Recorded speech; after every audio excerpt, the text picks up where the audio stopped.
Hello and welcome back, everybody. If you're looking out to withdraw money from Sweatcoin, in today's video, we are going to find out if it is available or if we can do it or not. So for that, what we can do is we can access our Sweatcoin application and log in into our account if we are not logged in. And once you access your account, this is the particular interface you should be finding. You can find the balance option in the top right corner of your screen, or you may look out for the wallet option and click on it. When you do, you will be finding the balance available here.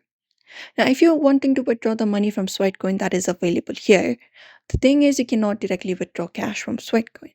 So instead, you can convert your Sweatcoins into other rewards and you can shop through the Sweatcoin application itself. You can tap on this go to shop or look out for the shop icon in your device, in your application, and access your shop application right here.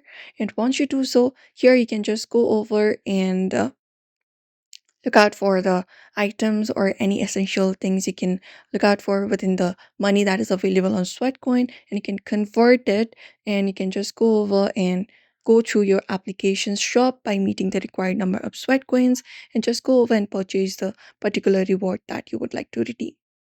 So you can just go over and select the particular purchase, for example, physical products or any other products. After that, just go over and redeem it, and then you can transfer the funds from your PayPal account to a bank or a Cash App account. And that is it. For that, you must have a sufficient number of sweat coins to claim the reward you want, and the number of sweat coins needed for the rewards are can vary. So you can check in the in-app shop regularly for available options. And that's it, everybody. You can follow up this process to withdraw money from the Sweatcoin application. So we hope this video was helpful to you. This guide was helpful.